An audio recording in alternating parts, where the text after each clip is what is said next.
ವ್ಯಾಖ್ಯಾಮುದ್ರಾಂ ಕರಸರಸಿಜೈಃ ಪುಸ್ತಕಂ ಶಂಖಚಕ್ರೆ ಬಿಭ್ರದ್ಭಿನ್ನಸ್ಫಟಿಕರುಚಿರೆ ಪುಂಡರೀಕೆ ನಿಷಣ್ಣಃ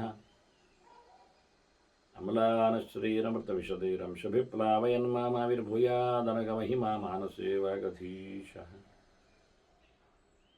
ನಮಸ್ತೆ ಪ್ರಾಣೇಶ ಪ್ರಣತವಿಭವಾಯಾಮನಿಮಗಾಃ ನಮಸ್ವಾಮಿನ್ ರಾಮಪ್ರಿಯತಮನಮನ್ ಗುರುಗುಣ. ನಮಸ್ತುಭ್ಯಂ ಭೀಮಪ್ರಬಲತಮಕೃಷ್ಣೇಷ್ಟ ಭಗವನ್ನಮ ಶ್ರೀಮನ್ಮಧ್ವ ಪ್ರದಿಶ ಸುದೃಶನ್ನೋ ಜಯ ಜಯ ಶ್ರೀ ಗುರುಭ್ಯೋ ನಮಃ.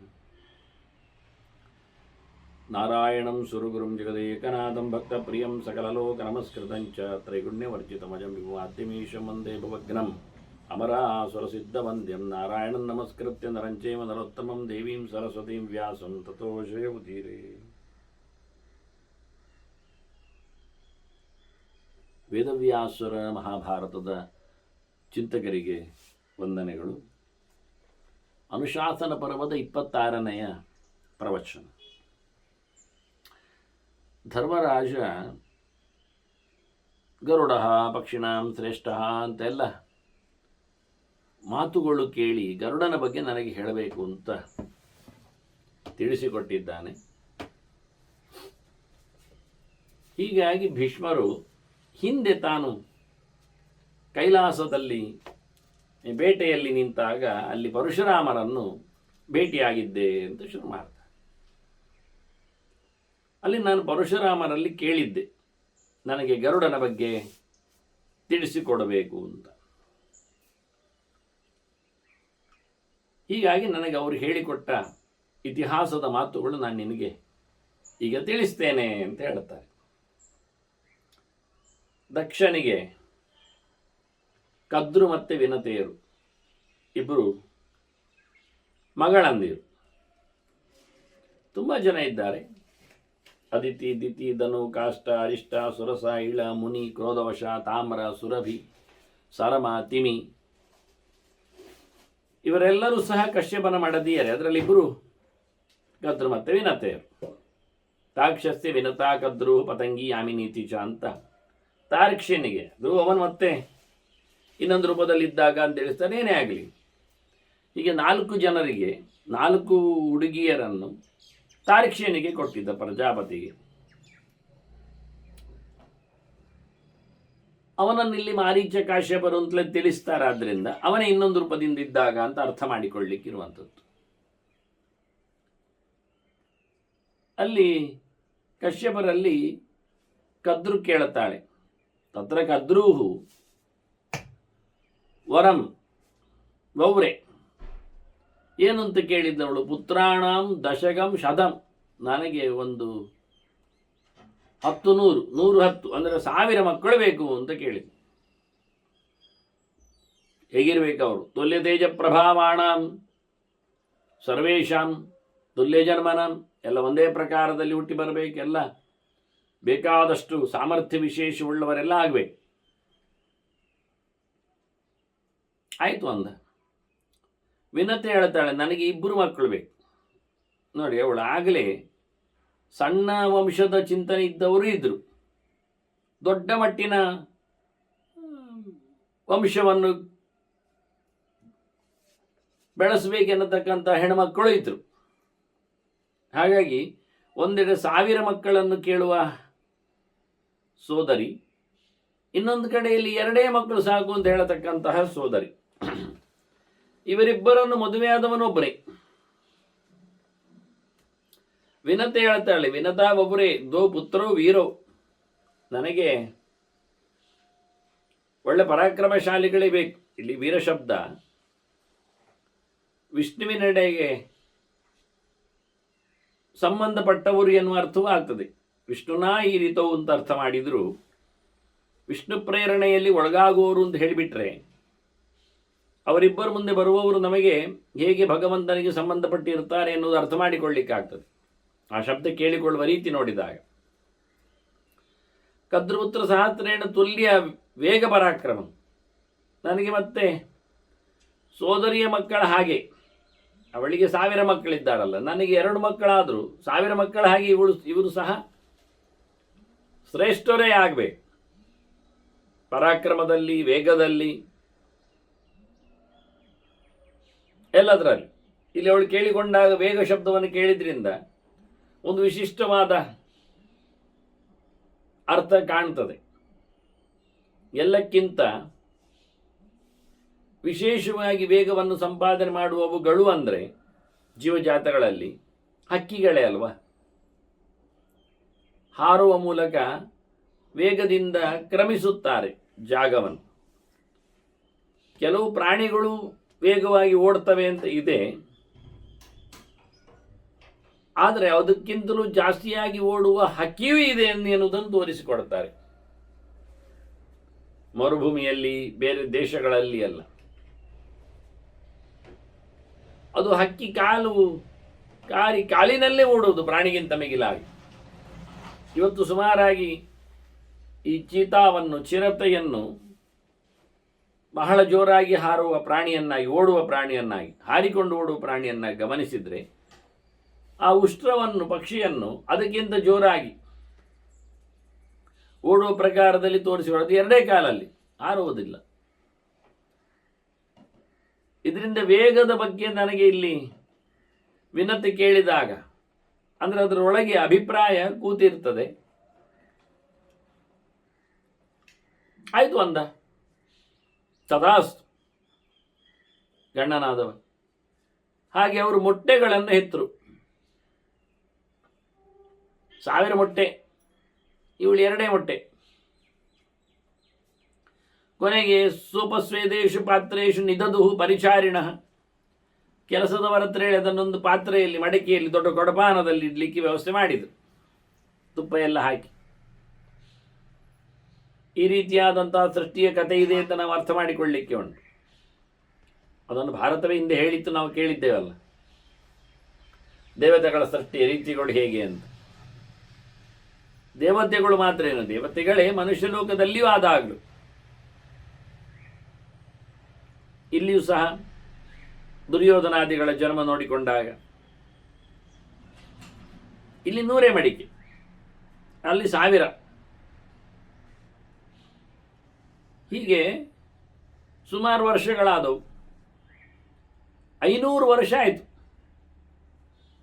500 ವರ್ಷ ಆದಾಗ ಮಡಕೆ ಒಡೆದುಕೊಂಡು ಮೇಲಕ್ಕೆ ನಿಸ್ಸರಂತಿ ತದಾಂಡೇಭ್ಯ ಕದ್ರಪುತ್ರ ಭುಜಂಗಮಾ, ಮೊಟ್ಟೆಯಿಂದ ಹೊರಗೆ ಹಾರಿದವು, ಹೊರಗೆ ಬಂದವು. ಹರಿದು ನಿಂತವು ಹಾವುಗಳು, ತೆವಳಿಕೊಂಡು ಹೋಗುವವುಗಳು, ಕಾಲಿಲ್ಲದವುಗಳು ಹುಟ್ಟಿ ಬಂದವು. ಪಂಚವರ್ಷ ಶತೇ ಕಾಲೇ ದೃಷ್ಟಿ ಶ್ವಾಸ ಅಮಲೌಜಸಃ, ನೋಡಿದರೆ ಸಾಕು ಆ ರೀತಿಯಾದ ಪ್ರಾಣಿಗಳವುಗಳು, ಭಯಾನಕ. ಬುಸುಗುಟ್ಟಿದರೆ ಆಯಿತು, ಉಸಿರು ಚೆಲ್ಲಿದರೆ ಆಯಿತು, ಬಹಳ ವಿಚಿತ್ರವಾದವುಗಳು. ಹೀಗೆ 2 ಪ್ರಕಾರದಿಂದ ಹಾವುಗಳ ಪರಾಕ್ರಮವನ್ನು ಬಣ್ಣಿಸಿದ್ದು. ಆಗ ಕೆಲವು ದೃಷ್ಟಿ ವಿಷ ಉಚ್ಯತೆ ಅಂತ ವೇದ ಹೇಳುವುದು, ಅದಕ್ಕೆ ನೋಡಿದ್ರೇನೆ ವಿಷವನ್ನು ಅದು ಚೆಲ್ತದೆ, ಕೆಲವು ಬಾಯಲ್ಲಿ. ಈ 2 ಪ್ರಕಾರದಿಂದ ಹಾವುಗಳು ಬಂದವು ಹೊರಗೆ. ಇವಳು ನೋಡ್ತಾಳೆ ವಿನತೆ, ತನ್ನದಿನ್ನೂ ಬರಲಿಲ್ಲ, 2 ಮೊಟ್ಟೆ, 500 ವರ್ಷ ಆಗಿದೆ, ಸೋದರಿಗೆ ಮಕ್ಕಳಾಯಿತು, ಹಾವು ಹೊರಗೆ ಬಂದವು. ಇವಳು ಯೋಚನೆ ಮಾಡ್ತಾ ಇದ್ದಾಳೆ, ಪುತ್ರ ಸಂತಾಪಾತ್ ಅಂಡಮೇಕಂ ಬಿಭೇದ. ಆಶ್ಚರ್ಯ, ವಿಚಿತ್ರ, ವಾಸ್ತವವಾಗಿ ಕಷ್ಟ. ಒಂದು ಮೊಟ್ಟೆಯನ್ನು ಒಡೆದುಬಿಟ್ಲು. 500 ವರ್ಷಕ್ಕೆ ಹಾವುಗಳು ಬಂದವು. ಸರಿ, ಅವುಗಳಿಗೇನು ರೆಡಿ ಆಗಲಿಕ್ಕಿಲ್ಲ ನೋಡಿ. ಅದರಲ್ಲಿ ಖಾಲಿ ಒಂದು ಉದ್ದನೆಯ ಕಡ್ಡಿಯಾಗಿ ತಲೆ ಒಂದುಂಟು, ಮತ್ತು ಅಲ್ಲಿ ತಲೆಯಲ್ಲೇ ಕಣ್ಣಿದೆ, ಬಾಯಿ ಇದೆ, ಸರಿ, ಕಿವಿಯೂ ಇಲ್ಲ ಅದಕ್ಕೆ. ಅದು ಕಣ್ಣಲ್ಲಿ ಕೇಳ್ತದೆ, ಗಮನಿಸ್ತದೆ, ಗುರುತಿಸ್ತದೆ, ಮೈಯಲ್ಲಿ ಕಂಪುಗಳನ್ನು ಗಮನಿಸ್ತದೆ. ಅದು ಸರಿ ಲೆಕ್ಕಾಚಾರ ಮಾಡಿದದಕ್ಕೆ ಬೇಕಾದಂಥ ಉದ್ದಗಟ್ಟಿಯ ಎಲುಬುಗಳು ಇಲ್ಲ, ಕೈ ಇಲ್ಲ, ಕಾಲಿಲ್ಲ, ಹಾಗಾಗಿ ಬೆರಳಿಲ್ಲ, ಉಗುರಿಲ್ಲ. ನೋಡಿ, ಇಲ್ಲ ಹೇಳಲಿಕ್ಕೆ ಎಷ್ಟುಂಟು ಅದರಲ್ಲಿ ಅಂತ. ಅದು ಒಂದು ಕಲಿಯುವಂಥದ್ದೇ, ಹಾವಿನಲ್ಲಿ ಇಲ್ಲದ್ದು ಏನು ಅಂತ. ಹಾಗಾಗಿ 500 ವರ್ಷದಿಂದ ಬಂದದ್ದು ಸಮ, ಏನಾಗಬೇಕಾಗಿಲ್ಲ. ಈ ಮೊಟ್ಟೆಯಲ್ಲಿ ಅಷ್ಟೇ ಆಗಬೇಕಾ? ಹಾಗೇ ಇರ್ತದಾ? ಹಾಗೆ ಆಯಿತು, ಕಾಲಿಲ್ಲದ್ದಾಯ್ತು. ಇನ್ನು ಇದಕ್ಕೆ ಕಾಲು ಬರಲಿಕ್ಕಿತ್ತು, ಇನ್ನು ಕಾಲಿ 500 ವರ್ಷಕ್ಕಾದರೆ ಇದಕ್ಕೆ ಕಾಲು ಎಲ್ಲ ಬರ್ತಿದ್ದು. ಹಾಗಾಗಿ ಕಾಲಿಲ್ಲದ ವ್ಯಕ್ತಿ ಪೂರ್ವಕಾಯೋಪ ಸಂಪನ್ನಂ ವಿಯುಕ್ತ ಮಿತರೇಣತು, ಮೇಲೆ ದೇಹ ಬಂದಿದೆ ಅರ್ಧ, ಕೆಳಗೆ ಇಲ್ಲ, ತೊಡೆಯ ಪೋಷಣೆ ಎಲ್ಲ ಇಲ್ಲ. ಆದ್ರಿಂದ ಅನೂರ ಅಂತ ಇವನನ್ನು ಕರೆಯುದು, ತೊಡೆ ಇಲ್ಲದವ ಅಂತ. ಕೆಂಪಿದ್ದ, ಸೊ ಅರುಣ ದೃಶ್ಯತೆ, ಕೆಂಪಾಗಿದ್ದಾನೆ, ಅದರಿಂದ ಕೆಂಪೆ ಅಂತ ಕರೆದಿದ್ದಾರೆ ಅವರನ್ನು, ಅರುಣ ಅಂತಲೇ ಕರೆದಿದ್ದಾರೆ. ಅವನು ಬರುವಾಗ ಹಕ್ಕಿಯಾಗಿಯೂ ಬಂದಿದ್ದಾನೆ. ಮೇಲಿನ ಅರ್ಧ ಕಾಯ ಅಂದಾಗ ಕಾಲಿಲ್ಲ ಅಂದರೆ ಕಾಲಿರಲಿಲ್ಲ, ಹಕ್ಕಿಗೆ ರೆಕ್ಕೆಯು ಸಸೂತ್ರ ಇರಲಿಲ್ಲ. ಇಲ್ಲ ಆದರೆ ನೋಡಿ, ಅದಕ್ಕೆ ಕೇಳಿದ್ದು ತುಲ್ಯ ವೇಗ ಪರಾಕ್ರಮ, ವೇಗವಾದ ಪ್ರಾಣಿ ಬೇಕು ಅಂದರೆ ಹಕ್ಕಿ ಆಗಲಿಲ್ಲ ಪೂರ. ಹಾಗಾಗಿ ಒಂದು ಪ್ರಕಾರದಲ್ಲಿ ಬಂದಿದೆ, ಹಾವಿಗಿಂತ ಸ್ವಲ್ಪ ಜಾಸ್ತಿ ಉಂಟು, ಕೊಕ್ಕೆ ಎಲ್ಲ ಉಂಟಲ್ಲ. ಅಂತೂ ಮೇಲಿನ ಪೋರ್ಷನ್ ಬಂದಿದೆ, ಮನುಷ್ಯ ಪ್ರಕಾರವೇ ಚಿಂತನೆ ಮಾಡಿದರು. ಕೆಳ ಪೋರ್ಷನ್ ಬರಲಿಲ್ಲ. ಹಾಗಾದರೆ ಕೈ ಉಂಟು ಇಟ್ಕೊಳ್ಳಿ, ಅವನು ಮುಂದೆ ಸಾರಥ್ಯ ಆಗ್ತಾನಲ್ಲ. ಪೂರ್ವಾಂ ದಿಶಾಂ ಅಭಿಪ್ರೇತ್ಯ ಸೂರ್ಯಸ್ಯೋದಯ ನಂ ಪ್ರತಿ ಅಂತ. ಸ್ವರ್ಣೋ ದೃಶ್ಯತೆ ದಿವಿ, ಮುಗಿಲಿನಲ್ಲಿ ಕೆಂಪಾಗಿ ಕಾಣ್ತಾನಲ್ಲ ಸೂರ್ಯೋದಯದ ಹೊತ್ತಿನಲ್ಲಿ, ಅದವನೇ. ಅವನನ್ನು ಸೂರ್ಯನ ಸಾರಥಿಯನ್ನಾಗಿ ಮಾಡಿತು. ಅಂಗವಿಕಲವ, ಕೆಳ ಪೋರ್ಷನ್ ಇಲ್ಲ ಅವನಿಗೆ. ಹಾಗಾಗಿ ಅವನಿಗೆ ಏನು ಕೆಲಸ ಕೊಡುವುದು? ಏನು ಮಾಡಲಿಕ್ಕೆ ಆಗ್ತಾನೆ ಅವನಿಂದ? ಅರ್ಧ ದೇಹದಲ್ಲಿ ಅವನಿಗೆ ರಥದಲ್ಲಿ ಕೂತು ಕುದುರೆಯನ್ನು ಓಡಿಸುವ ಕೆಲಸ ಮಾಡಲಿಕ್ಕೆ ಬರ್ತದೆ, ಸಾರಥಿ ಆಗುವುದು. ಯಾಕೆ? ಸಾರಥಿಗೆ ಕೆಳಗಿನ ಪೋಷಣ ಕೆಲಸ ಇಲ್ಲ, ಕೈಯಿಂದಲೇ ಮಾಡುವಾಗ. ಈಗ ಕೆಲವು ವಾಹನಗಳಿಗೆ, ಸ್ಕೂಟರ್ಗಳಿಗೆಲ್ಲ ಕೈ ಮಾತ್ರ ಕೆಲಸದಲ್ಲಿ ಇರುವುದು. ಬ್ರೇಕು ಕೈಯಲ್ಲೇ ಇರ್ತದೆ, ಎಕ್ಸಲೇಟ್ರು ಕೈಯಲ್ಲೇ ಇರ್ತದೆ, ಗೇರು ಕೈಯಲ್ಲೇ ಬರ್ತದೆ. ಬೇಕಾದರೆ ಕಾಲಿನ ಕೆಲಸವೇ ಇಲ್ಲ, ಕಾಲು ಫ್ರೀ. ಹಾಗಾದ್ರೆ ಕಾಲಿಲ್ಲದವರು ಅದನ್ನು ಬಿಡಬಹುದು ಅಂತ ಅರ್ಥ. ಕಾಲಿನಲ್ಲಿ ಬಲ ಇಲ್ಲದವರು, ಕಾಲು ಇಲ್ಲದವರು ಕಾಲು ಬೇಕಾಗಿಲ್ಲ. ಆದ್ದರಿಂದ ಸಾರಥ್ಯದಲ್ಲಿ, ಕುದುರೆಯಲ್ಲಿ ಕಾಲು ಬೇಕಾಗಿಲ್ಲ. ಕುದುರೆ ಮೇಲೆ ಕೂತವನಿಗೆ ಕಾಲು ಬೇಕು. ಕುದುರೆ ಮೇಲೆ ಕೂತವನು ಕುದುರೆಯನ್ನು ಕಾಲಿನಲ್ಲಿ ಕಂಟ್ರೋಲ್ ಮಾಡ್ತಾನೆ. ಅದರ ಜಿನ್ಸನ್ನಿಗೆ ತುಳಿಯುವುದರಲ್ಲಿ, ಎಳೆಯುವುದರಲ್ಲಿ, ಆಚೆ ಕೈಯಲ್ಲಿದ್ದ ಹಾಗೆ ಕಾಲಲ್ಲಿ ಅದಕ್ಕೆ ಒತ್ತಲಿಕ್ಕೆಲ್ಲ ಉಂಟು. ಕುದುರೆ ಆಗುವಾಗ ಕಾಲಿನ ಅಡಿಯಿಂದಲೂ ಒತ್ತಲಿಕ್ಕೆ ಉಂಟು ಅದಕ್ಕೆ. ಅಷ್ಟೇ ಅಲ್ಲದೆ ಕಾಲು ಗಂಟಿನಿಂದ ಬದಿಯಲ್ಲಿ ಅದನ್ನು ಅಪ್ಪಿ ಹಿಡಿದು, ಒತ್ತಿ ಹಿಡಿದು ಅದಕ್ಕೆ ತಿಳಿಸಿಕೊಡ್ಲಿಕ್ಕೆಲ್ಲ ಉಂಟು ಇನ್ಸ್ಟ್ರಕ್ಷನ್. ಹಾಗೆಲ್ಲ ಮಾಡಿದಾಗ ಎಂತ ಅಂತ ಉಂಟು, ಹಾರಬೇಕು ಅಂದಾಗ, ತಿರುಗಬೇಕು ಅಂದಾಗ.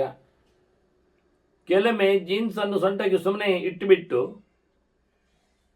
ಅದರ ಲಗಾಮನ್ನು ಕೈಯಲ್ಲಿ ಇಟ್ಕೊಳ್ಳದೆ ಎರಡು ಕೈಯಲ್ಲಿ ಹೋರಾಟ ಮಾಡ್ತಾ ಕತ್ತಿ ಹಿಡ್ಕೊಂಡು ಹೋರಾಡುವವರಿದ್ದಾರೆ ಕುದುರೆ ಮೇಲೆ ಕೂತಾಗ.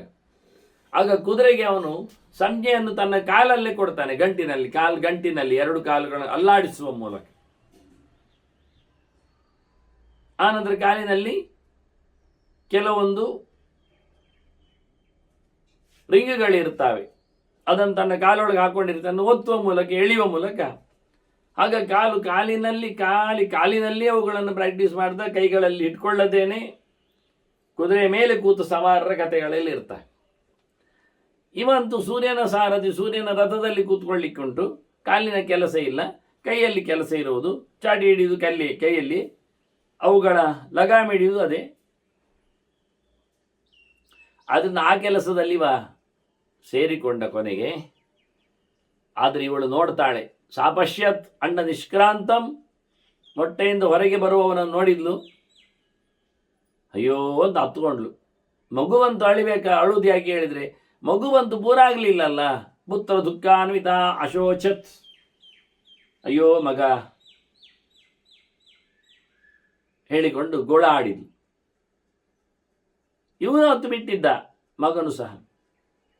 ಹೇಳ್ತಾನವನು, ನ ತ್ವಯಾ ಕಾಂಕ್ಷಿತ ಕಾಲ, ಏನೊಂದು 500 ವರ್ಷ ಇನ್ನು ಕಾಯ್ಬೋದಿತ್ತಲ್ಲ, ಅವಳು ಎತ್ಲು ಅಂತ ನೀನು ಹೇಳಬೇಕು ಅಂತ ಗಲಾಟೆ ಮಾಡಿಕೊಂಡಿಯಲ್ಲ, ಆಯ್ತಲ್ಲ. ಈಗ 2 ಮಕ್ಕಳು ಬೇಕು ಕೇಳಿದ್ದೆ. ಅವಾಂ ಭವಾಮ ಪುತ್ರೌತೆ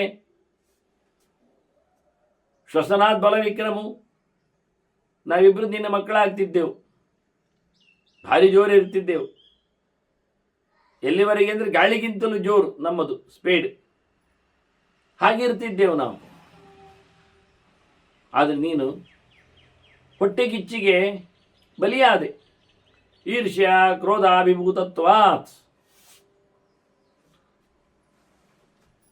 ನಿನ್ನ ಗಡಿಬಿಡಿತನ, ಆಕೆ ಎತ್ಲೆಲ್ಲ ಹೇಳಿಕೊಳ್ಳತಕ್ಕಂಥ ಒಂದು ಪರಚಾಟ, ಮತ್ತೆ ಸಿಟ್ಟು ಬೇರೆ. ಎಂಥ ಕರ್ಮಕ್ಕೆ ನನ್ನ ಮೊಟ್ಟೆ ಹೀಗೆ ಒಡಿಲಿಲ್ಲ ಇನ್ನು ಅಂತ ಹೇಳಿಕೊಂಡು ಸಿಟ್ಟು ಬೇರೆ ಮಾಡಿಕೊಂಡು ಅದನ್ನು ಗುದ್ದಿದ್ದವಳು. ನೋಡು ನಿನ್ನ ಹಣೆ ಬರಹದಿಂದ ನನ್ನ ಕತೆ. ಯೋಹಮೇವಂ ಕೃತಸ್ತ್ವಯ, ಪೂರ ನಾನು ಸೃಷ್ಟಿಯಲ್ಲಿ ಬಾರದ ಮುಂಚೆ ನನ್ನನ್ನು ಹೊರಹಾಕಿದೆ,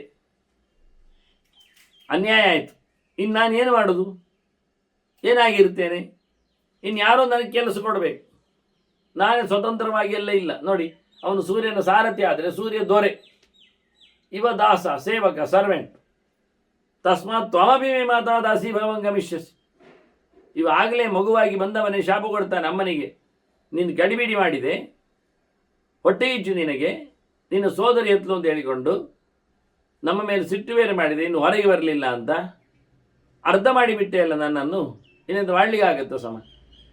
ನನ್ನನ್ನು ಎಲ್ಲರಿಗೂ ಸರ್ವೆಂಟನ್ನಾಗಿ, ನಾನು ಸ್ವತಂತ್ರವಾಗಿ ಏನು ಮಾಡುವಾಗಿಲ್ಲ. ನಾನು ಯಾರದಾದ್ರೂ ಕೈ ಕೆಳಗೆ ಕೆಲಸ ಮಾಡಬೇಕು. ನೀನು ಹಾಗೆ ಆಗಿ ಹೋಗು, ನೀನು ದಾಸಿಯಾಗು.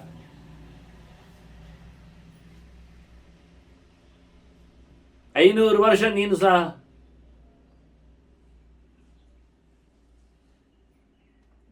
ಸೇವಕಿಯ.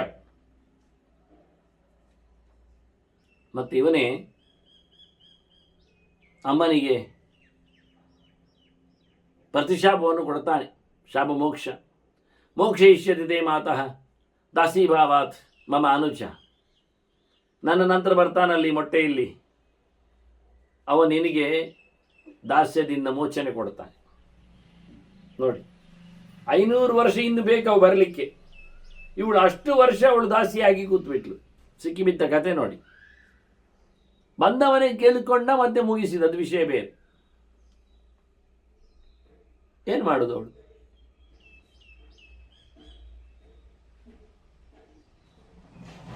ಐನೂರು ವರ್ಷದ ಮತ್ತೆ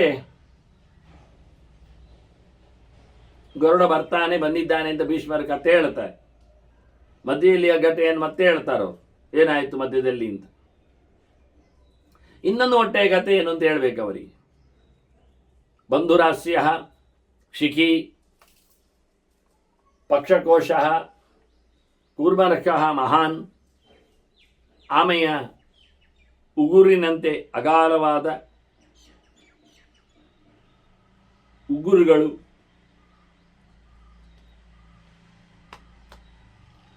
ಬಹಳ ಸುಂದರವಾದ ಮೋರೆ,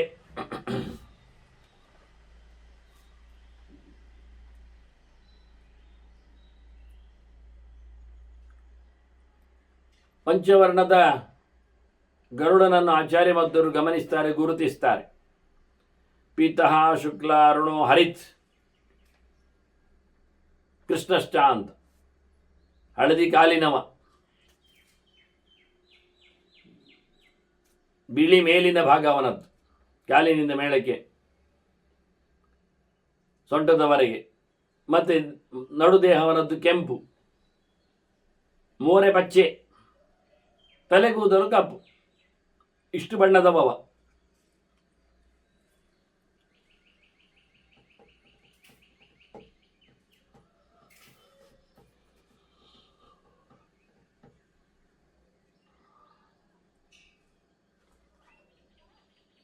ಅವನಿಗೆ ಹಾಸ್ಯ ಶಬ್ದ ಬಾಯಿಯನ್ನು ಹೇಳ್ತದೆ. ಹಕ್ಕಿಯ ಕೊಕ್ಕು ಇತ್ತವನಿಗೆ, ಬಂಧುರಾಸ್ಯ. ಬಾಯಿಯಲ್ಲಿ ಕೊಕ್ಕುಂಟು, ಮೂಗು ಬೇರೆ ಉಂಟು ಅವನಿಗೆ. ದೀರ್ಘಗೋಣ ಹಾಂಗ್ ಇನ್ನೊಂದು ಕಡೆಯಲ್ಲಿ ಹೇಳ್ತಾರೆ, ದೊಡ್ಡ ಮೂಗಿನ ಒಂದು ಅಗಲ ಮೂಗಿತ್ತವನಿಗೆ ಅಂತ. ಹಾಗಾಗಿ ನಮ್ಮ ಬಾಯಲ್ಲಿ ಇರತಕ್ಕಂಥ ತುಟಿ ಏನಿದೆ ಭಾಗ, ಇದು ತುಟಿ ಬಿಚ್ಚಿಕೊಂಡದ್ದು, ಉದ್ದಾದದ್ದು. ತುಟಿಯ ಉದ್ದ ಆಗುವುದು ಎಕ್ಸ್ಪೆನ್ಷನ್ನೇ, ಅದು ಆ ಲೆಕ್ಕಾಚಾರದಲ್ಲಿ ಕೊಕ್ಕಿದ್ದಾಗೆ ಇವನ ಸ್ಪೆಷಾಲಿಟಿ. ಮೂಗು ಬೇರೆ ಉಂಟು, ಹಕ್ಕಿಗಳಿಗೆ ಮೂಗು ಬೇರೆ ಇಲ್ಲ ನಿಜವಾಗಿ. ಕೊಕ್ಕಿನ ಬದಿಯಲ್ಲಿ ಹೊರಳೆ ಇರ್ತದೆ, ಅದೇ ಮೂಗು ಅವುಗಳಿಗೆ. ಇವನಿಗೆ ಆಗಲ್ಲ, ಮೂಗು ಬೇರೆ ಇದ್ದು ಬಾಯಿ ಬೇರೆ ಇತ್ತು. ಮತ್ತು ಅವನಿಗೆ ಪಕ್ಷಕೋಶ, ಅವನಿಗೆ ರೆಕ್ಕೆ ಇತ್ತು. ಇದೆರಡು ವಿಶೇಷ, ರೆಕ್ಕೆ ಮತ್ತು ಕೊಕ್ಕು ಪ್ಲಸ್ ಅಂತವನಿವನು. ಮತ್ತು ಜುಟ್ಟಿ ಇತ್ತು, ಶಿಖಿ ಅಂದರೆ ಹಕ್ಕಿ ಇದ್ದಾನೆ. ಉಗುರಿತ್ತು ಕಾಲಿನಲ್ಲಿ.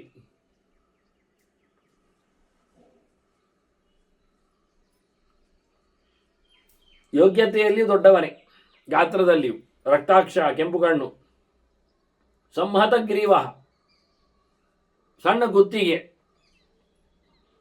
ಹ್ರಸ್ವಪಾದ, ಕಾಲು ಸಣ್ಣದು ಚಿಕ್ಕದು, ಮಹಾಶಿರ, ದೊಡ್ಡ ತಲೆ. ಈ ರೀತಿಯಾಗಿ ಹುಟ್ಟಿದ್ದಾನೆ ಗರುಡ. ನೋಡಿ, ಜಾತಮಾತ್ರಸ್ತು ಗರುಡ ಅಗಮತ್ ಸರ್ವತೋ ದಿಶ, ಹುಟ್ಟಿದ್ದಷ್ಟೇ ಎಲ್ಲ ಕಡೆ ಸಂಚಾರ ಮಾಡಿದ್ದಾನೆ, ಅಮ್ಮನನ್ನು ಸಂತೋಷಗೊಳಿಸ್ತಾ. ಎಷ್ಟು ಕೇಳಿದೆ, ಸದಾ ಅವರದೇ ಅತೀವ.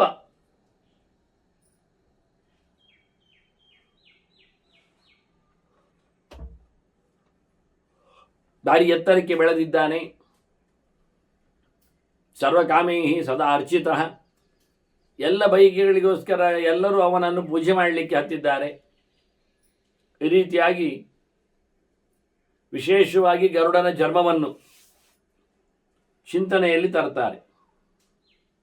ಅವನಿಗೆ ಬೇಕಾದಂತಹ ಊಟದ ವ್ಯವಸ್ಥೆಯನ್ನು ಚತುರ್ಮುಖನೇ ಮಾಡಿದ್ದಾರೆ ಅಂತ ಹೇಳ್ತಾ, ಅಂದರೆ ಅವುಗಳನ್ನು ತಿನ್ನಲಿಕ್ಕೆ ಅವನಿಗೆ ಸೃಷ್ಟಿಯಲ್ಲಿ ಸೃಷ್ಟಿಕರ್ತನ ಆದೇಶ, ಅವನ ಅನುಮತಿ.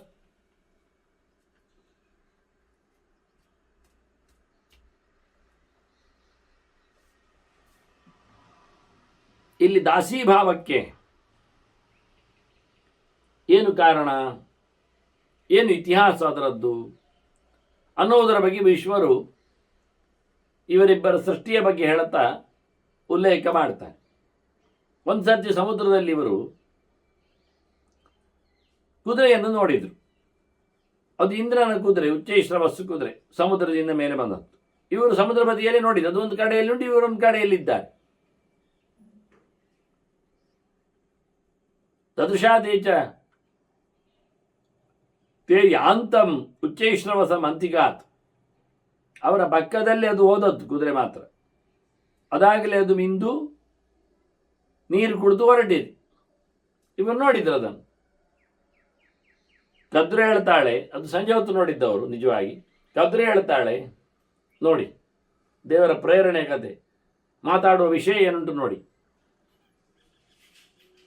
ಹಯಸ್ಯ ವರ್ಣ ಕೋನ್ ಹತ್ರ ವಿನಯತ ಎತ್ತರಕ್ಕೆ ಹೇಳ್ತಾಳೆ, ಈ ಕುದುರೆ ಹೋಯ್ತಲ್ಲ, ಹೌದು, ಅದರ ಬಣ್ಣ ಎಂಥದ್ದು ಕೇಳಿ.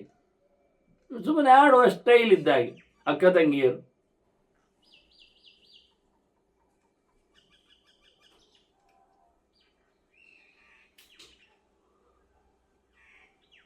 ವಿನತೆ ಹೇಳ್ತಾಳೆ, ಸರ್ವಶ್ವೇತಃ ಅಥವಾ ಮಮ, ನನ್ನ ಅಂದಾಜು ನಾನು ನೋಡಿದಂತೆ ಅದು ಪೂರ ಬಿಳಿ ಕುದುರೆ. ಹೌದಾ? ಕದ್ರೆ ಹೇಳ್ತಾಳೆ, ಬ್ರೂಹಿ ಕಲ್ಯಾಣಿ ದಿವ್ಯಾವಹ ವರ್ಣ ಅನ್ಯತ್ವೇನ ಭಾಮಿನಿ, ನಾನು ಬಿಳಿ ಅಲ್ಲ ಅಂತ, ಪೂರ ಬಿಳಿ ಅಲ್ಲ ಅಂತ, ನೀನು ಪೂರ ಬಿಳಿ ಅಂತ. ಹೀಗೆ ಬಣ್ಣದ ವಿಷಯದಲ್ಲಿ ನಾವು ಬೇರೆ ಬೇರೆ ಬಣ್ಣವನ್ನು ಹೇಳಲಿಕ್ಕೆ, ಕುದುರೆ ಒಂದೇ ಬಣ್ಣ ಬೇರೆ ಹೇಳಿದ್ದೇವೆ ನಾವು. ಈ ಎರಡು ಬಣ್ಣದ ಬಗ್ಗೆ ನಾವೀಗ ನಮ್ಮಿಬ್ಬರಲ್ಲಿ ಬಂಥ ಮಾಡುವ, ಬಣ್ಣ ಜೂಜು ಬಾಜಿ ಕಟ್ಟುವ, ಯಾರದ್ದು ಸರಿ ಏನು ಅಂತ. ಆಯ್ತಾ? ವಿನತಿ ಹೇಳ್ತಾಳೆ, ಅಲ್ಲ ಎಂಥ ಪಣ ಎಂತ ಕಪ್ಪಣೋನಃ, ನಮ್ಮಿಬ್ಬರಲ್ಲಿ ಮಧ್ಯೆಯಲ್ಲಿ ಪಣ ಎಂತ ಅಂತ ತಿಳ್ಕೊಳ್ಬೇಕಲ್ಲ, ಮಧ್ಯೆಯಲ್ಲಿ ಏನು ವ್ಯವಹಾರ ಮಾಡಿದ್ದೇವೆ ನಾವು, ಏನನ್ನು ಇಟ್ಕೊಳ್ತೇವೆ, ಏನು ವಿಷಯ, ಹೇಗೆ ಅದು ಅನ್ನೋದು ಹೇಳು.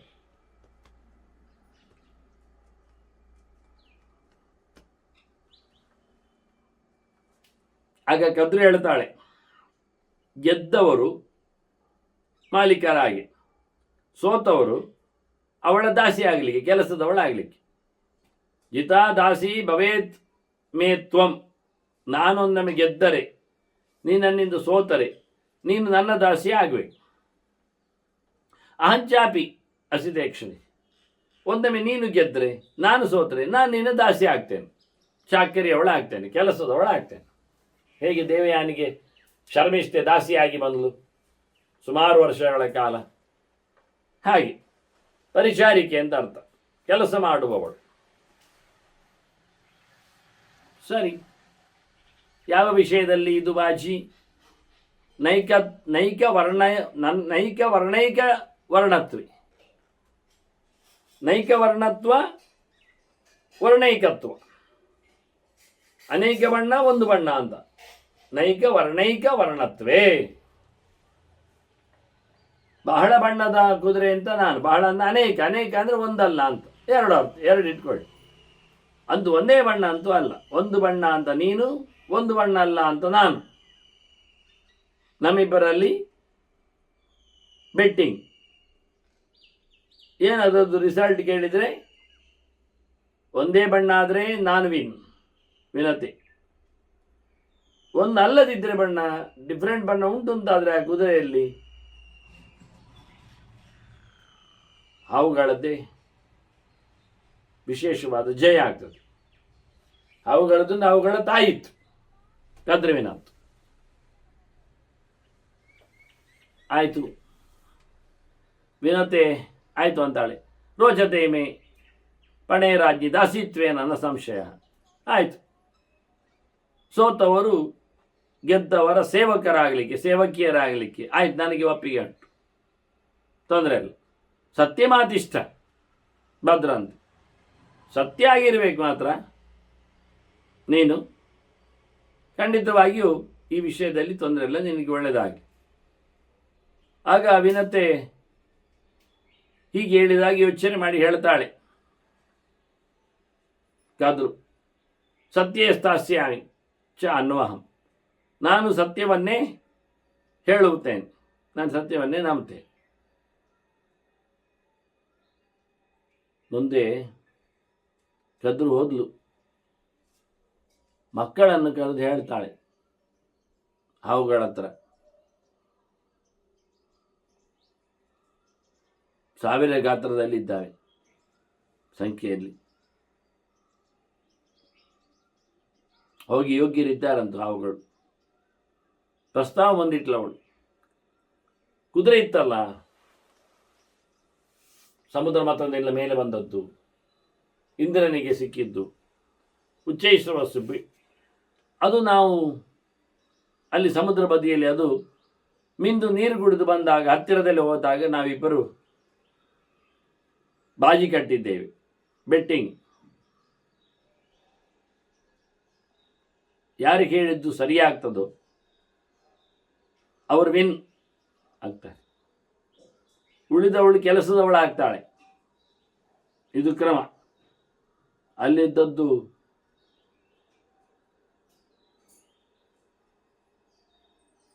ಹಾವುಗಳು ಕೇಳ್ತಾರೆ, ಈ ಕೇಳ್ತಾಳೆ, ನಾನು ಬಹುಬಣ್ಣ ಅಂದಿದ್ದೇನೆ, ಒಂದೇ ಬಣ್ಣ ಅಲ್ಲ ಅಂತ ನಾನು ಹೇಳಿದ್ದೇನೆ, ಒಂದೇ ಬಣ್ಣ ಅಂತ ವಿನತೆ ಹೇಳಿದ್ದಾಳೆ. ಈಗೆಂತ ಆಗಿದೆ ಕೇಳಿದರೆ ಕುದುರೆ ಒಂದೇ ಬಣ್ಣವೇ, ಏಕವರ್ಣಶ್ಚ ವಾಜಿ ಸಹ. ನೋಡಿ, ಕದ್ರು ಯಾವ್ತಾಳೆ, ಮಕ್ಕಳ ಹತ್ರ ಹೇಳ್ತಾಳೆ ಅದು ಒಂದೇ ಬಣ್ಣ, ಅದರಲ್ಲಿ ಬಣ್ಣ ಜಾಸ್ತಿ ಇಲ್ಲ, ಬೇರೆ ಇಲ್ಲ. ಅದನ್ನೇನಾಯ್ತು, ಈಗ ನಾನು ಸೋಲ್ತೇನೆ ವಿಷಯದಲ್ಲಿ. ಸಹಂ ದಾಸಿ ಭವಿಷ್ಯಾಮಿ, ರಿಸಲ್ಟ್ ಏನು, ನಾನು ಕೆಲಸದವಳಾಗಬೇಕು.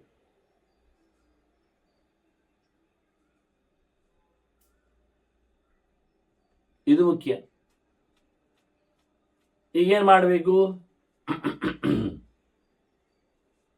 ನೀವು ಅದಕ್ಕೋಸ್ಕರ ಹೋಗಿ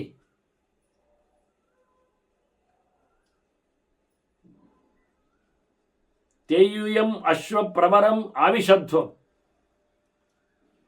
ಅತಂದ್ರಿತಾ, ಯಾವುದೇ ತಡ ಮಾಡದೆ ನೀವು ಕೂಡಲೇ ಕುದುರೆಯನ್ನು ನೀವು ಸೇರಬೇಕು. ಎಲ್ಲಿ ಹೇಗೆ ಮಾಡಬೇಕು ಅದನ್ನು ಬಹಳ ಬಣ್ಣದ್ದು ಅಂತ ಹೇಳಿ ಗೊತ್ತಾಗಲಿಕ್ಕೆ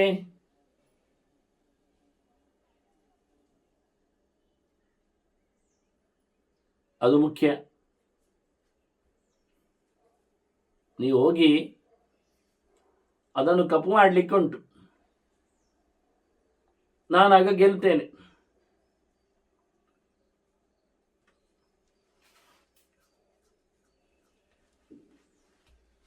ಅದರ ಬಾಲದಲ್ಲಿ ಬಾಲಧಿಗಾಹ ಬಾಲಾಹ,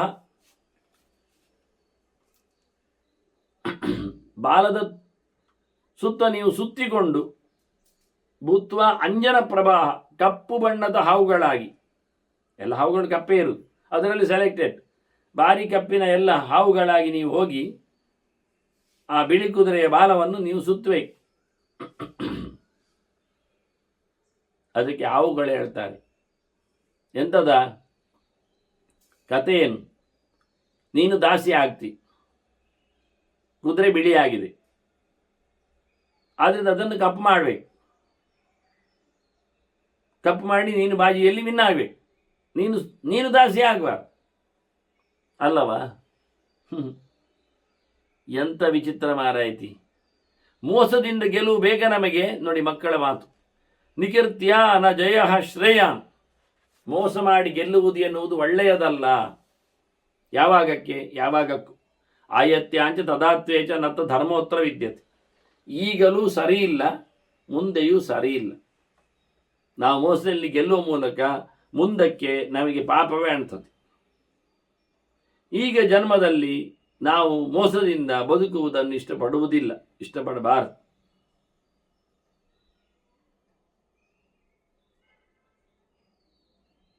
ಈ ರೀತಿಯಾಗಿ ಇದು ಅಧರ್ಮ ಅಂತ ಹೇಳಿ ಹಾವುಗಳು ಮಾತಾಡ್ತಾವೆ. ಯದ್ಯಧರ್ಮೇಣ ವಿಜಯಂ ವಯಂ ಕಾಂಕ್ಷಾಮಹೇ ಕ್ವಚಿತ್. ನಾವೇ ಒಂದೊಮ್ಮೆ ತಪ್ಪು ಮಾಡಿ ಗೆಲ್ಲಬೇಕು, ಪಾಪ್ಯುಲರ್ ಆಗಬೇಕು ಅಂತ ಹೊರಟ್ರೆ ನೀನಾಗೆ ಹೇಳಬೇಕು ನಮಗೆ ಏನು ಅಂತ. ಸತ್ವಮಸ್ಮಾನಪಿ ಸತಃ. ನಿಜವಾಗಿ ತ್ವಯ ನಾಮ ನಿವಾರ್ಯಾಸ್ಮ ಮಾ ಕುರುಧ್ವಾಂ ಇತಿ ಧ್ರುವಂ. ಮಾ ಕುರುಧ್ವಂ ಅಂತ ನೀನು ಹೇಳಬೇಕು ನಮಗೆ. ಏನಾದರೂ ನಾವು ಮೋಸದಲ್ಲಿ ಗೆಲ್ಲಿಕ್ಕೆ ಹೋದರೆ, ಮಕ್ಕಳೇ ಅದು ಮಾಡಬೇಡಿ ಅಂತ ನೀನು ನಮ್ಮನ್ನು ವಿರೋಧಿಸಬೇಕು, ತಡಿಬೇಕು. ಇಲ್ಲಿ ತಡೆಯುವುದು ಬಿಟ್ಟು ಅಮ್ಮ ಎಂತ ಮಾಡ್ತಾ ಇದ್ದಾಳೆ?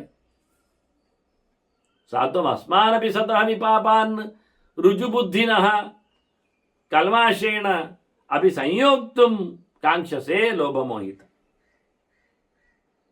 ನೀನು ಕೆಟ್ಟವರನ್ನಾಗಿಸ್ತಾ ಇದ್ದಿ ನಿನ್ನ ಮಕ್ಕಳನ್ನು, ನಮ್ಮನ್ನು. ಅದು ಹೇಳಿದ್ರಲ್ಲ ಎಂಥದ್ದು ಅಂತ. ಅದರ ಎದುರು ಕೆಲವರೆಲ್ಲ ಹೇಳ್ತಾ ಕೂಗುವುದುಂಟು, ಉಯ್ಯೂ ಉಯ್ಯೂ ಅಂತ, ಭಾರಿ ತಮ್ಮಲ್ಲಿ ಆವೇಶ ಬಂದಾಗೆ. ಅರ್ಥವೇ ಆಗುವುದಿಲ್ಲ ಅರ್ಥ ಹೇಳಿದರೆ. ನಾನು ಹೇಳೋದು, ಯಾರೋ ಒಂದು ಹೇಳಿಕೊಟ್ಟಿದ್ದಾರೆ, ನೋಡಿಕೊಂಡಿದ್ದಾರೆ ಹೇಳಿ ಇವರು ದೀಪ ಹಚ್ಚಿಸಿ ಪೂಜೆ ಮಾಡುತ್ತಾ ಗೌಜಿಯಲ್ಲಿ ಕುಪುತ್ರೋ ಜಾಯೇತ ನೈವ ವಿದುಕುಮಾತಾ ಹೇಳಿಕೊಂಡು ಎಲ್ಲಿಯೂ ಸಹ ಕೆಟ್ಟ ತಾಯಿ ಎನ್ನುವುದು ಬರಲಿಕ್ಕೆ ಇಲ್ಲ, ಕೆಟ್ಟ ಮಗ ಅದು ಬರ್ತಾನೆ. ಅಲ್ಲರಿ, ಮಗ ಕೆಟ್ಟನಾಗಲಿಕ್ಕೆ ಕಾರಣ ಯಾರು? ವಂಶವಾಹಿನಿ ಜೀನ್ಸ್ಗಳೆಲ್ಲ ಏನು ಹೇಳ್ತಾವೆ? ಏನಿದ್ರು ತಂದೆ ತಾಯಿಗಳದ್ದೇ ಅಲ್ವ ಅದು. ತಾಯಿದಿಲ್ಲದಿರ್ತದ, ತಂದೆದ್ದಲ್ಲದ್ದು ಬರ್ತದ, ಇನ್ಫ್ಲುಯೆನ್ಸ್ ಆಗದೇ ಇರ್ತದ, ಪ್ರಭಾವ ಬೀರದೇ ಇರ್ತದ.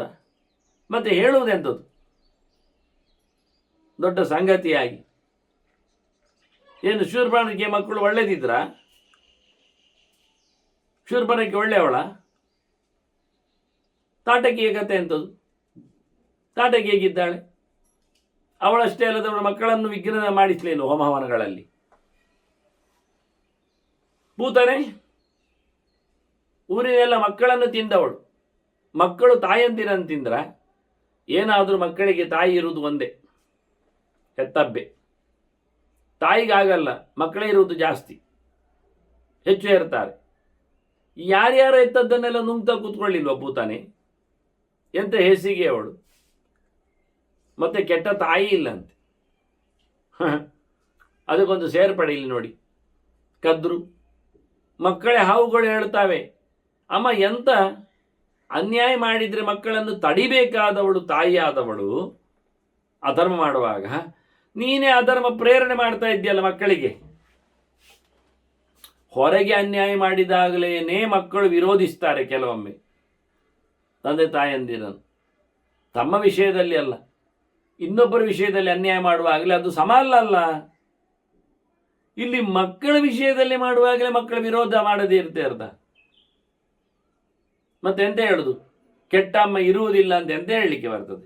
ಹಾಗೆ ಹೇಳಿಕೊಂಡು ಅವರ ಹತ್ರ ಕೇಳಲಿಕ್ಕೆ, ಯಾರನ್ನೋ ಪೂಜೆ ಮಾಡ್ತಾರೆ, ಯಾರನ್ನು ಪೂಜೆ ಮಾಡ್ತಾರೆ ಅಂತಲೇ ಇವ್ರಿಗೆ ಗೊತ್ತಿಲ್ಲ. ಒಟ್ಟೊಂದು ಹೆಣ್ಣು, ಅದು ಏನು ಗೊತ್ತಿಲ್ಲದೇನೆ ಸಹಜವಾಗಿ ಹೇಳ್ತೇನೆ ನಾನು, ಯಾರೇ ಪೂಜೆ ಮಾಡ್ತಾ ಇರಲಿ, ಅವ್ರು ಏನನ್ನು ಪೂಜೆ ಮಾಡ್ತಾ ಇರುವುದು ಒಂದು ವ್ಯಕ್ತಿಯ ವಿಷಯವನ್ನು ತಿಳಿಸಿಕೊಡ್ಲಿ ನನಗೆ,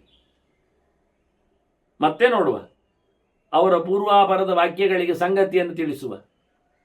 ತುದಿಯಿಂದ ಕಡೆಯವರೆಗೂ ಅವ್ರು ಪೂಜೆ ಮಾಡೋದ್ರಲ್ಲಿ ಏನು ಒಂದು ಅರ್ಥ ಇಲ್ಲ, ಏಕಪ್ರಕಾರತೆ ಇಲ್ಲ. ವ್ಯವಸಾಯಾತ್ಮಿಕ ಬುದ್ಧಿ ಏಕೆಯ ಕುರುನಂದನ ಬಹುಶಃ ಹೆನಂತಾಶ್ಚ ಬುದ್ಧಯ ಅವ್ಯವಸಾಯಿನವಂತ. ಸಮತಲೆ ಇಲ್ಲದವರದ್ದು ಮಾತ್ರ ಇಂತೆಲ್ಲ ಪ್ರಕಾರಗಳು ಅಂತ.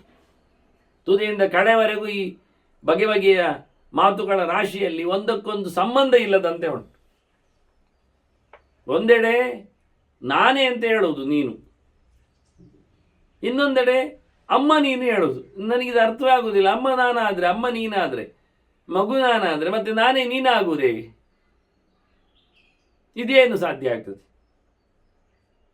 ಎಂತ ವಿಚಿತ್ರ ಇದೆ. ನನ್ನದೇ ಜೀವ ಚೈತನ್ಯವೇ ಅಲ್ಲಿ ಇರುವುದು ಪೂಜೆಗೆ ಅಂತ ಹೇಳುದು ಕೊನೆಗೆ. ಹಾಗಾದ್ರೆ ಇವನೆಂತ ಕೂತವ ಮಾಡುವುದು? ಅರ್ಥ ಆಗುವುದಿಲ್ಲ. ಆದರೂ ಹೇಳಿಕೊಂಡು ತಿರುಗ್ತಾರೆ. ಯಾವನೋ ಒಬ್ಬ ಸರಿ ತಲೆ ಇಲ್ಲದೆ, ವಿಚಾರ ವಿಮರ್ಶೆ ಮಾಡದೆ, ಸಂಗತಿಗಳನ್ನು ಹೇಳಲಿಕ್ಕೆ ಹೋಗಿ ಅದನ್ನು ಕದ್ದು ಹೇಳುವವರು ಅಥವಾ ಅರ್ಥೈಸಿಕೊಳ್ಳದೆ ತಿಳಿಸುವವರು ಇಲ್ಲಿ ಸಿಕ್ಕಿ ಬೀಳುತ್ತಾರೆ. ನಮಗೆ ಎಷ್ಟು ದೃಷ್ಟಾಂತಗಳು ಬೇಕು. ಸುಮ್ಮನೆ ನಾನು ಕೆಲವೊಮ್ಮೆ ದೃಷ್ಟಾಂತ ಕೊಟ್ಟದ್ದು, ಅವರು ಮಾಡುವ ಕಟಾಚಾರಗಳನ್ನು ನೋಡಿಕೊಂಡು ಒಂದು ಚೂರು ಯೋಚನೆಯೇ ಇಲ್ಲದೆ ಇಲ್ಲಿ ಸ್ಪಷ್ಟವಾಗಿ ಹಾವುಗಳು ಅಮ್ಮನನ್ನು ತರಾಟೆಗೆ ತಗೊಳ್ಳುತ್ತವೆ, ಜೋರು ಮಾಡುತ್ತವೆ. ನೀನು ಹಾಳಾಗುವುದಷ್ಟೇ ಅಲ್ಲದೆ ನಿನ್ನ ಹಾಳು ಸಿದ್ಧಾಂತವನ್ನು ನಮ್ಮ ತಲೆಗೆ ಹೇಳ್ತಾ ಇದ್ದೀಯಲ್ಲ. ಸಾತ್ವಂ ಅಸ್ಮಾನಪಿ ಸತಃ, ನಾವು ಒಳ್ಳೆಯವರಿದ್ದೇವೆ, ವಿಪಾಪಾನ್ ಅನ್ಯಾಯ ಮಾಡಿದವರಲ್ಲ, ರುಜು ಬುದ್ಧಿನಃ ಸ್ಟ್ರೈಟ್ ಫಾರ್ವರ್ಡ್ನೆಸ್, ನಮ್ಮ ನಾವುಗಳು ನಮ್ಮನ್ನು ಕಶ್ಮಲೆ ವಿಶೇಷವಾಗಿ ಈ ಪಾಪದ ಕೆಲಸದಲ್ಲಿ ಕಲ್ಮಶೇನ ಅಭಿಯೋಕ್ತುಂ ವೈ, ಪಾಪದಲ್ಲಿ ಸೇರಿಸಲಿಕ್ಕೆ ಗಟ್ಟಿಯಾಗಿ ಎಳಿಲಿಕ್ಕೆ ಒಂದು ಸರ್ತಿ ಬಿತ್ತ ಅನ್ಯಾಯದ ಹೊಂಡಕ್ಕೆ ಮತ್ತೆ ಹೋಗ್ತಾನೆ ಇರುವುದು ಬೀಳ್ಕೊಂಡು, ಮತ್ತೆ ಚಾಲೆಂಜ್ ಆಗ್ತದೆ, ಮತ್ತೆ ಅದರಲ್ಲಿ ಅಭಿನಿವೇಶ ಬರ್ತದೆ. ನಾನಿಲ್ಲಿ ಒಂದು ಕಡೆ ನೋಡಿದ್ದೇನೆ, ಒಂದು ಸುಂದರವಾದ ಮನೆ. ಅದು ಉದಾಹರಣೆಗಾಗಿ ಹೇಳುವಂಥದ್ದು ನಾನು. ಅಲ್ಲಿ ಅಣ್ಣ ತಮ್ಮಂದಿರಿಬ್ಬರು ಇದ್ದಾರೆ. ಯಾರೋ ಒಬ್ಬರು ಇಲ್ಲ ಅಲ್ಲಿ, ಅಂದರೆ ತಂದೆ ತಾಯಿಗಳಲ್ಲಿ ಅವರಲ್ಲಿ ಹೆಚ್ಚಿನ ಅಂಶ ತಂದೆ ಇಲ್ಲ, ತಾಯಿ ಇದ್ದಾರೆ. ಇವರಿಬ್ಬರು ಅಣ್ಣ ತಮ್ಮಂದಿರು ಮಕ್ಕಳು ತಾಯಿಗೆ. ಅಣ್ಣನಿಗೆ ಮದುವೆ ಆಗಿದೆ, ಅತ್ತಿಗೆ ಇದ್ದಾಳೆ. ಅತ್ತಿಗೆಯನ್ನು ಚೆನ್ನಾಗಿ ನೋಡಿಕೊಳ್ತಾಳೆ ಅಂತ ಇಟ್ಟುಕೊಳ್ಳುವ. ಆದರೆ ಅತ್ತಿಗೆಗೆ ಈ ಗಂಡನ ತಮ್ಮ ಈಗ ಅಡ್ಡಿ. ಯಾಕೆಂದರೆ ಮುಂದೆ ಪಾಲಾಗುವಾಗ ಅರ್ಧ ಹೋಗಿಬಿಡ್ತದೆ. ಇನ್ನೊಂದು ಹುಡುಗಿ ಮನೆಗೆ ಬರ್ತದೆ ತಮ್ಮನಿಗೆ ಮದುವೆ ಆದರೆ. ಹೀಗಾಗಿ ಆಕೆ ಮೊದಲಿಂದಲೂ ಬಂದಂದಿನಿಂದಲೂ ಗಂಡನನ್ನು ಪ್ರೀತಿಸುವಂತೆ ತಮ್ಮನನ್ನು ದ್ವೇಷಿಸ್ತಾ ಇದ್ದಾಳೆ. ಇವನು ತಾಯಿಯಿಂದಾಗಿ ಮನೆಯಲ್ಲಿದ್ದಾನೆ. ಅಣ್ಣನಿಗೆ ಮಗುವಾಯಿತು, ಮಗು ಭಾರಿ ಪ್ರೀತಿಯಿಂದ ಇವನನ್ನು ಇಷ್ಟಪಡ್ತದೆ. ಹೀಗಾಗಿ ಅವನಿಗೆ ಮತ್ತೊಂದು ಸಂಕಟ ಆಗಿದೆ ಇಲ್ಲಿ. ಆ ಮಗುವಿನ ಪ್ರೀತಿ ಬೇರೆ ಉಂಟು. ಕೊನೆಗೆ ಇವನನ್ನು ಏನಾದರೂ ಮಾಡಿ ಇಲ್ಲಿಂದ ಮುಗಿಸಬೇಕು, ಇದು ಮಗದೊಂದು ತುಳಸಿ ದಳ ಸಿನಿಮಾ ಇದ್ದಾಗೆ ಮುಗಿಸಬೇಕು ಅಂತ ಆಕೆ ಬಹಳ ಬಗೆಯಿಂದ ಅವನನ್ನು ಉಚ್ಚಾಟನೆ ಮಾಡುವಂತೆ, ಸಂಹಾರಗೊಳಿಸುವಂತೆ ಪ್ರಯತ್ನಿಸ್ತಾಳೆ.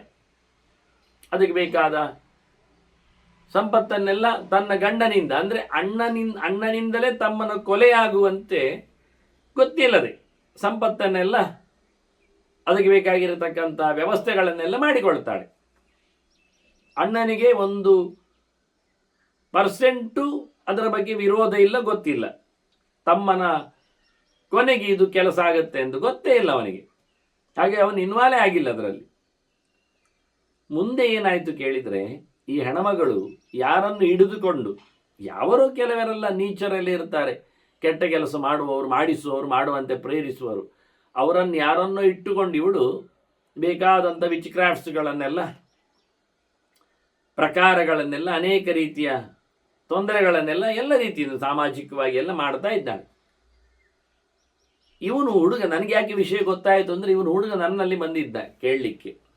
ನಾನು ಅವನಿಗೆ ಇಷ್ಟು ಇತಿಹಾಸ ಹೇಳಿ ನನ್ನ ಹತ್ರ ಕೇಳಿದ, ನಾನೇನು ಮಾಡಲಿ. ನಾನು ಹೇಳಿದೆ, ಎಂಥ ತೊಂದರೆ ಆದರೂ ರಕ್ಷಣೆ ಮಾಡುವುದು ಆಚಾರ್ಯ ಮಧ್ವರು ಹೇಳಿದ್ದು ನರಸಿಂಹದೇವರು ಅಂತ.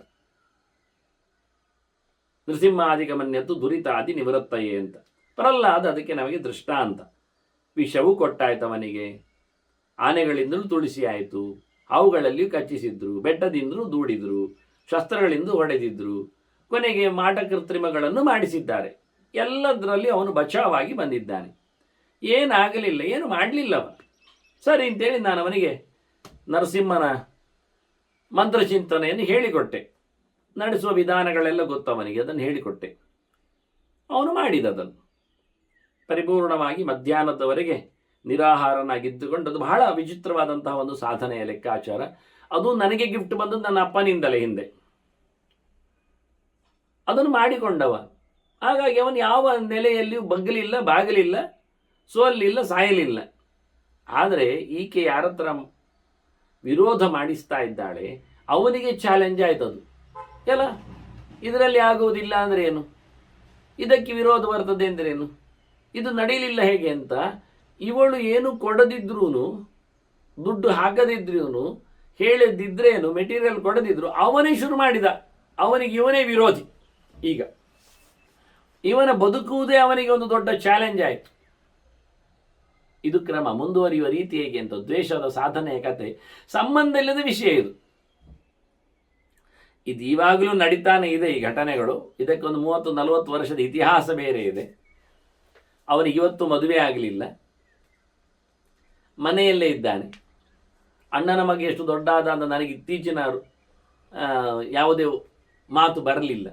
ಪಕ್ಕದಲ್ಲಿ ಒಂದು 10-50 ಮೈಲು ದೂರದಲ್ಲೇ ಇದ್ದಾನವ. ಅಂದರೆ ಹೇಗೆ ದ್ವೇಷಗಳು ಮುಂದುವರಿತಾವೆ ಅಂತ ಪ್ರೇರಣೆಯಿಂದ. ಆದ್ದರಿಂದ ಈ ಹಾವುಗಳು ಹೇಳ್ತಾವೆ, ನಾವು ದೋಷರಹಿತರು, ಅನ್ಯಾಯ ಮಾಡದವರು, ನಾವು ನೇರ ಉಳ್ಳವರು, ನಮ್ಮಿಂದ ಕ್ರೂರ ಕೆಲಸವನ್ನು ಮಾಡಿಸುವ ಮೂಲಕ ನಾವು ನಾಳೆ ಚಾಲೆಂಜಿಂಗ್ ಆಗಿ ದಾರಿ ತಪ್ಪಿ ಹೋಗಬೇಕಾಗ್ತದೆ. ಇದು ಮನುಷ್ಯನ ಮನಸ್ಸಿನ ಒಂದು ದೌರ್ಬಲ್ಯ. ಒಂದು ಸರ್ತಿ ಆತ ಅತಂತ್ರನಾಗಿ, ಯಾವುದೋ ರೋಗಗ್ರಸ್ತನಾಗಿ, ವೈದ್ಯರ ಸಲಹೆ ಮೇರೆಗೆ ಏನನ್ನು ತಿನ್ನಬೇಕು ಅಂತ ಹೇಳಿದ್ದಕ್ಕೆ ಅದನ್ನೇ ತಿನ್ನಲಿಕ್ಕೋಸ್ಕರ ಹೊರಗಿನಿಂದ ತರಿಸಿ ತಿಂದ. ಈಗ ಏನಾಗಿದೆ ಅಂದರೆ ಅವನಿಗೆ ಅಭ್ಯಾಸ ಆಗಿದೆ ಅದು. ಈಗ ಮನಸ್ಸು ಅದು ತನ್ನ ದೌರ್ಬಲ್ಯದಿಂದ ಅವನನ್ನೇ ಆಕ್ರಮಿಸಿಕೊಂಡಿದೆ. ಈಗ ಹೊರಗಿನದ್ದನ್ನು ತಿನ್ನುವುದರಲ್ಲಿ ಅವನು ಯಾವುದೇ ಹೇಸಿಗೆಯನ್ನು ಪಡಿತಾ ಇಲ್ಲ. ಅದು ಮಾಮೂಲಿ, ತೊಂದರೆ ಇಲ್ಲ. ಹೀಗೆ ಅಸಂಸ್ಕೃತವಾದ ಬದುಕನ್ನು ಒಂದು ಸರ್ತಿ ತಪ್ಪಿದಾಗ ಮುಂದುವರಿಸಿಬಿಡ್ತಾನೆ. ಇದೇ ಹೇಳುವಂಥದ್ದು. ಬೀಳುವುದು, ಜಾರುವುದು ದೊಡ್ಡ ಸಂಗತಿ ಅಲ್ಲ, ತಪ್ಪಲ್ಲ. ಅದನ್ನು ತಿದ್ದಿಕೊಳ್ಳದೇ ಇರುವುದು, ಮತ್ತೆ ಮೇಲಕ್ಕೆ ಏಳದೇ ಇರುವುದು, ಮತ್ತು ಅದನ್ನೇ ಇಷ್ಟಪಡುವುದು, ಬೀಳ್ತಾ ಇರುವುದನ್ನೇ ತನ್ನ ಹಣೆ ಬರಹ ಯೋಗ್ಯತೆ ಎಂದು ತಿಳಿದುಕೊಂಡು ಸಮಜಾಯಿಷಿ ಪಟ್ಟುಕೊಂಡು ಸಂಭ್ರಮಿಸುವಂಥದ್ದು ತಪ್ಪು. ತಪ್ಪೊಂದು ಗೊತ್ತಾದಂತೆ ಹಿಂದೆ ಬಾರದೇ ಇರುವುದೇ ದೊಡ್ಡ ತಪ್ಪು. ಅದರಿಂದ ಹಾವುಗಳು ಖಡಕ್ಕಾಗಿ ಜೋರಾಗಿ ಹೇಳಿಕೊಂಡವು, ಅಮ್ಮ ಇದು ಸರಿ ಇಲ್ಲ, ಅನ್ಯಾಯಕ್ಕೆ ನಮ್ಮನ್ನು ಸಿಕ್ಕಿಸ್ಲಿಕ್ಕೆ ನೀನು ಶುರು ಮಾಡ್ತಾ ಇದ್ದಿ. ಒಂದು ಸರ್ತಿ ನಾವು ಸಿಕ್ಕಿ ಹಾಕ್ಕೊಂಡ್ರೆ ಮತ್ತು ಯಾವತ್ತು ಸರಿ ಮಾಡಲಿಕ್ಕೆ ಸಿಕ್ಕಿ ಹಾಕ್ಕೊಂಡದ್ದನ್ನು ಮುಂದುವರಿಸಲಿಕ್ಕೆ ಹೋಗ್ತೇವೆ. ಅದು ಇನ್ನೊಂದು ತಪ್ಪಾಗತ್ತೆ. ದುಡ್ಡು ಬೇಕು ಅನಿಸುವುದೇ ಮನುಷ್ಯನಿಗೆ ದೊಡ್ಡ ಸಂಗತಿ. ಅದು ಆಗಬೇಕು ಅಂತಾದರೆ ಹಠದಲ್ಲಿ ಅವನು ಕದೀತಾನೆ, ಸಿಕ್ಕಿಬಿದ್ರೆ ಸುಳ್ಳು ಹೇಳ್ತಾನೆ, ಕದಿವಾಗ ಆಗದಿದ್ದರೆ 2 ಹೊಡೆದು ತರ್ತಾನೆ. ನೋಡಿ, ಕೈ ಹಾಕಿದಾಗ ಅವನು ವಿರೋಧಿಸಿದ ಅಂದರೆ ಕೈ ಮುರಿದೇ ಕಾಲು ಮುರಿದೇ ತರ್ತಾನೆ. ಮತ್ತೆ ಎಂಥದ್ದು ನನಗೆ ಗೊತ್ತೇ ಇಲ್ಲಪ್ಪ ಅಂತಾನೆ. ಎಷ್ಟು ಬೇಕಾದರೂ ಮುಚ್ಚಿ ಹಾಕಿಬಿಡ್ತಾನೆ. ಅದಕ್ಕೆ ಜನ ಇದ್ದಾರೆ, ನಿಮ್ಮ ಕದ್ದ ದುಡ್ಡಿಗೆ ಪಾಲುಗೆ ಜನ ಇದ್ದಾರೆ. ಅವರು ನಿಮಗೆ ಸುಳ್ಳು ಹೇಳಿಕೊಡ್ತಾರೆ, ಅಧಿಕೃತವಾಗಿ ಹೇಳಿಕೊಡ್ತಾರೆ. ಅವರು ಕಪ್ಪು ಬಟ್ಟೆಯನ್ನು ಸುತ್ತಿಕೊಂಡು ಹೇಳ್ತಾರೆ, ಹೀಗೆ ಹೇಳಿಬಿಡು ನೀನು, ನಾವಿದ್ದೇವೆ ಅಂತ. ಹಾಗಾಗಿ ನೀನು ಕದ್ದ ಮಾಲಿನಲ್ಲಿ ನಮಗೆ ಒಂದು ಅರ್ಧ ಕಕ್ಕಬೇಕು ಅಷ್ಟೇ, ಅದರ ನಂತರ ನಾವಿದ್ದೇವೆ. ಇವ ಆಯಿತು ಅಂತ ಹೇಳಿ ಕಕ್ಕಲಿಕ್ಕೆ ಶುರು ಮಾಡಿದವ, ಇವನು ತನ್ನ ಕೈಯಲ್ಲಿದ್ದ ದುಡ್ಡನ್ನು ಕಕ್ಕಿಸಿಕೊಂಡರೂ ಇವನು ಹೊರಗೆ ಬರುವುದಿಲ್ಲ. ಕದ್ದ ಅರ್ಧ ಮಾಲು ಹೋಯಿತು ಅಷ್ಟೇ ಅಲ್ಲ, ಅದು ಅಡ್ವಾನ್ಸ್ ಹೋಗಿದೆ. ಮುಕ್ಕಾಲು ಹೋಯಿತು, ಪರವಾಗಿಲ್ಲ, ಚೂರಾದ್ರೂ ಉಂಟು ತಿಳ್ಕೊಳ್ತಾನೆ. ಈಗ ಚೂರು ಇಲ್ಲ, ಅದು ಖಾಲಿ ಆಯಿತು, ಆಗಲಿ ತೊಂದರೆ ಇಲ್ಲ, ಇನ್ನೊಂದು ಸರ್ತಿ ನೋಡುವ, ಇನ್ನೊಂದು ಸರ್ತಿ ಕದ್ದು ಪೂರ ಇಟ್ಕೊಳ್ಳಿಕ್ಕೆ ಆಗ್ತದ ನೋಡುವ ಅಂತೇಳಿ ಈ ಸರ್ತಿಯನ್ನು ಪೂರ ಬಿಡುಗಡೆ ಮಾಡ್ತಾನೆ. ಆದರೂ ಇವನಿಗೆ ಬಿಡುಗಡೆ ಆಗಿರುವುದಿಲ್ಲ. ಆಗ ಇವನ ಕೈಯಿಂದ ಹೋಗ್ಲಿಕ್ಕೆ ಶುರು ಆಗುತ್ತೆ. ಆಗ ಅವನಿಗೆ ಎಚ್ಚರ ಆಗ್ತದೆ ಸ್ವಲ್ಪ, ನಾನು ಕದ್ದದ್ದು ಖಾಲಿ ಆಗಿದೆ, ಈಗ ನನ್ನದು ಹೋಗ್ತಾ ಉಂಟಲ್ಲ. ಪ್ರಾಮಾಣಿಕವಾದ ಯಾವತ್ತೂ ಆಗಿ ಅನ್ಯಾಯದ ದುಡ್ಡು ಪೆಟ್ಟಿಗೆ ಒಳಗೆ ಬಂದರೆ, ಮನೆಯೊಳಗೆ ನಿಂತರೆ, ಅಲ್ಲಿ ನ್ಯಾಯಯುತವಾಗಿಯೂ ಸತ್ಯವಾಗಿಯೂ ಇದ್ದ ಸಂಪತ್ತು ಅದು ಅದರ ಜೊತೆಯಲ್ಲಿ ಕರಗಿ ಹೋಗ್ತದೆ, ಎಳ್ಕೊಂಡು ಹೋಗ್ತದೆ. ಸರಿ ಅಲ್ವಾ? ನಿಮ್ಮ ಹಾಲು ತುಂಬಿದ ಪಾತ್ರೆಗೆ ಒಂದು ಚೂರೆ, ನಿಮ್ಮ ಮನೆಯಲ್ಲಿನ ಪಾತ್ರೆಯಲ್ಲಿ ಶುದ್ಧವಾದ ಹಾಲುಂಟಿಟ್ಕೊಳ್ಳುವ, ಹೊರಗಿನಿಂದ ಕೆಟ್ಟ ಹಾಲನ್ನು ತಂದು ಹಾಕಿದರೆ 2 ಹಾಳಾಗ್ತದ? ಖಂಡಿತವಾಗಿವ ಪೂರ ಬಿಸಾಡಬೇಕೇ ಈಗ? ಹಾಗೆ ಆಯಿತು. ನಿಮ್ಮಲ್ಲಿ ಎಷ್ಟು ದೊಡ್ಡ ಕೊಪ್ಪರಿಗೆ ಇದ್ದರೂ ಅದು ಶುದ್ಧವಾಗಿದ್ದಾಗ ಹೊರಗಿನ ಚೂರು ಅಶುದ್ಧವಾದ ನಿಧಿ ಅದರ ಮೇಲೆ ಬಿದ್ದರೂ ಅಷ್ಟು ಕೊಳಿತದೆ, ಅಷ್ಟು ನಾರ್ತದೆ. ಹಾಗೆ ಒಂದು ಸರ್ತಿ ವ್ಯಾಜ್ಯ ವಿವಾದಕ್ಕೆ ಅಂತ ಹೇಳಿ ನೀವು 5 ಪೈಸೆ ತೆಗೆದಿಟ್ರೆ ಅದು ಜೀವಮಾನ ಉದ್ದಕ್ಕೆ ಅದು ಎಳ್ಕೊಂಡು ಹೋಗ್ತದೆ. ಆಕರ್ಷಣೆ ಅದು ಕಪ್ಪು ಬಣ್ಣದ ಕಥೆಯೇ ಹಾಗೆ, ತಾಮಸದ ಲೋಕದ ವೈಭವವೇ ಹಾಗೆ. ಜನರಿಗೆ ಅರ್ಥ ಆಗುವುದಿಲ್ಲ, ಅದರ ಬಣ್ಣದ ಕಥೆ ಗೊತ್ತೇ ಇಲ್ಲ, ಅವರಿಗೆ ಕಾಣುವುದಿಲ್ಲ ಅಂತ ತಿಳ್ಕೊಂಡಿದ್ದಾರೆ. ಎಚ್ಚರ ಮಾಡಿಕೊಂಡಾಗ ಕಾಣುತ್ತದೆ. ಹಾಗಾಗಿ ಇವುಗಳು ಹೇಳ್ತಾಳೆ, ಕಶ್ಮಲೇನ ಅಪಿ ಸಂಯೋಕ್ತಂ ಕಾಂಕ್ಷಸೆ ಲೋಭ ಮೋಹಿತ. ಇಲ್ಲಿ ವಿಷಯವನ್ನು ಕೇಳಿದರೆ ಲಾಭ ಆಗಬೇಕು ಅಂತಲ್ವ, ಲಾಭ ಅದು ಲೋಭೋಭಿಜಾಯತೆ. ನಾನು ಹೇಳುದು ಲಾಭ ಹೆಚ್ಚಾಗಲಿ ಮತ್ತಷ್ಟು. ಧರ್ಮಕ್ಕೆ ಒಂದು ಕೆಲಸದವಳಾದ್ಲ ಇಲ್ವಾ? ಹೇಳಿದ್ದು ಕೇಳ್ತಾಳೆ, ಮೈ ಬಗ್ಗಲಿಕ್ಕೆ ಸಂಕಟ. ಅದು ತನ್ನ ಒಟ್ಟಿಗೆ ಹುಟ್ಟಿದ ಹುಡುಗಿ, ಎಷ್ಟು ಕಷ್ಟ ನೋಡಿ, ಯಾವ ನಮೂನೆ ನೋಡಿ. ಒಟ್ಟೊಟ್ಟು ಹುಟ್ಟಿನಿಂದವರು ಒಬ್ಬರ ಮೇಲೊಬ್ಬರು ತುಳಿಯುವ ಪರಿ ನೋಡಿಕೊಂಡ್ರೆ ಇದಕ್ಕೇನು ಹೇಳ್ತೀರಿ ನೀವು? ಅಕ್ಕ ತಂಗಿ ಹೇಳ್ತೀರಾ? ಭಾರಿ ಒಳ್ಳೆ ತಾಯಿ ಅಂತ ಹೇಳ್ತೀರಾ? ಕುಮಾತ ಹೇಳಲಿಕ್ಕೆ ನಾಚಿಕೆ ಆಗುದಿಲ್ಲ ಹೇಳಲಿಕ್ಕೆ. ಯಾರಾದದ್ದು ಹೇಸಿಗೆ? ಯಾರು ಹಾಳಾದದ್ದು? ಹೆಣ್ಮಗಳಿಗೆ ಹೆಣ್ಮಗಳನ್ನು ನೋಡಿದ್ರೆ ಆಗುವುದಿಲ್ಲ.